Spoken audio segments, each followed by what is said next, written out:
Assalamualaikum warahmatullahi wabarakatuh. Alhamdulillahirabbil alamin. Wassalatu wassalamu ala asrofil anbiya'i wal mursalin wa ala alihi wa sahbihi rasulillahi ajma'in. Amma ba'd. Perkenalkan, nama saya Alnia Garamba dari kelas 10 MIPA.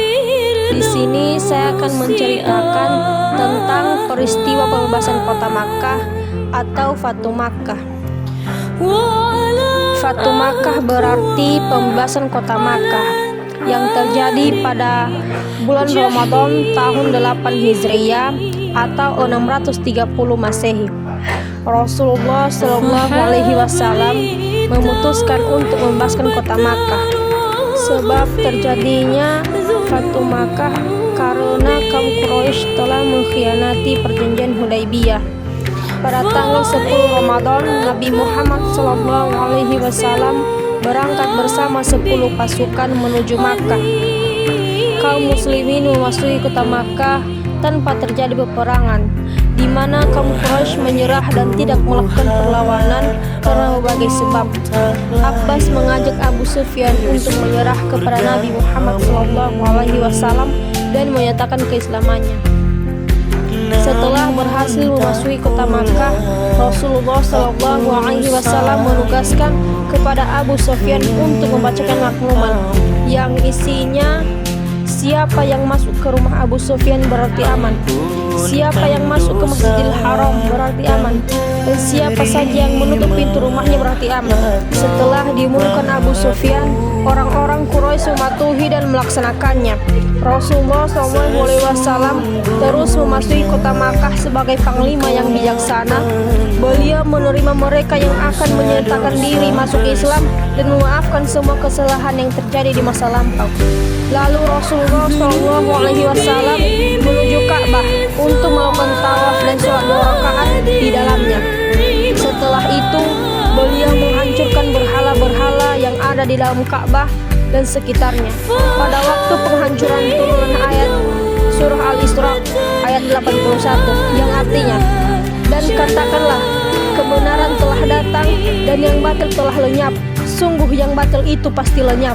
Rasulullah SAW berdiri di pintu Ka'bah sementara kaum Quraisy berbaris di Masjidil Haram menantikan apa yang akan dilakukan Rasulullah SAW.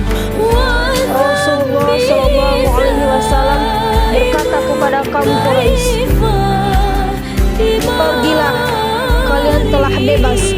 Rasulullah SAW telah memberikan teladan yang agung dalam memaafkan musuh-musuh yang telah menyiksanya, menyakiti, membunuh para sahabatnya, dan mengusir dari kampung halaman. Pembebasan kota Makkah, manusia berbondong-bondong memeluk agama Islam. Pada tahun ke-10 Hijriah, Rasulullah SAW melaksanakan haji, dan itulah satu-satunya haji yang dilakukan beliau bersama 100.000 orang, dan setelah itu beliau kembali ke Madinah. Peristiwa ini diabadikan dalam Quran surah An-Nas ayat 1-3 yang artinya, apabila telah datang pertolongan Allah dan kemenangan, dan engkau melihat manusia berbondong-bondong masuk agama Allah, maka bertasbihlah dengan memuji Tuhanmu dan memohonlah ampunan kepadanya. Sungguh Dia Maha menerima tobat. Lalu kemudian turun surah Al-Fath ayat 1-3 yang artinya, sungguh kami telah memberikan kepadamu kemenangan yang nyata, agar Allah memberikan ampunan kepada Muhammad atas dosamu yang lalu dan akan datang, serta menyempurnakan nikmatnya atasmu dan memilikimu ke jalan yang lurus, dan agar Allah menolongmu dengan pertolongan yang kuat. Peristiwa pembebasan kota Makkah terjadi pada akhir Ramadan atau menjelang Idul Fitri. Untuk mengenang peristiwa luar biasa itu yang menjadi simbol kemenangan kaum muslimin, setiap malam Idul Fitri, umat muslim di seluruh dunia dianjurkan mengumandangkan takbir, tahlil, tahmid, dan tasbih atau lebih terkenal sebagai takbir.